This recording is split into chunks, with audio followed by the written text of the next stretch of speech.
Les 5 choses qu'il faut savoir à propos du mois de Ramadan. Salam alaikum frères et sœurs, j'espère que tu vas bien, j'espère que tout se passe pour le mieux pour toi. Tu vas te faire islamiser et cette année va être ton premier Ramadan ou encore l'année prochaine. Je partage avec toi 5 choses qu'il faut que tu saches à propos du mois de Ramadan.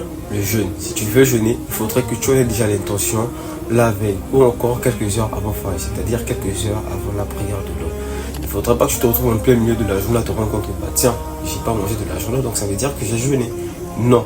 Pour avoir un jeûne valide, il faudrait que tu en aies l'intention la veille ou quelques heures avant la prière de l'aube. 2.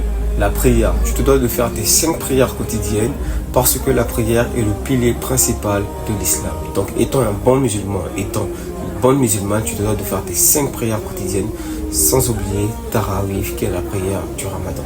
3. Le moment de rompre le jeûne. L'iftar se fait généralement à 18h30. L'iftar, c'est le repas de rupture du jeûne. Mais il y a un détail très important dont il faut toujours tenir compte, c'est le coucher de soleil. S'il n'y a pas de coucher de soleil, il ne peut pas y avoir rupture de jeûne. Pourquoi? Parce que le jeûne commence au lever du jour et se termine au coucher de soleil. Donc toujours s'assurer qu'il y a coucher de soleil avant de rompre son jeûne, au risque de voir son jeûne annulé. 4. L'eau des ablutions. Pendant que tu fais tes ablutions, sois très attentif à ne pas avaler l'eau de tes ablutions ou encore à avaler ton dentifrice ou encore l'eau de bain de bouche.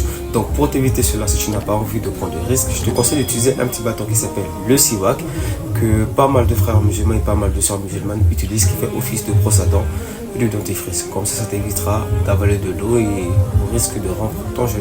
5. Les péchés. Mentir, tricher, parler de manière frustrante, parler de manière insultante, parler de manière offensantes ne vont certes pas annuler ton jeûne, mais vont impacter sur les récompenses de ton jeûne. Et du coup, plus tu vas faire de péché, plus tes récompenses du jeûne vont diminuer jusqu'à être nulles. Voilà pour moi les 5 choses à savoir sur le mois de Ramadan que je voulais partager avec toi. Qu'Allah nous facilite, qu'Allah accepte nos prières. Je te souhaite de passer un bon Ramadan. Salam alaikum.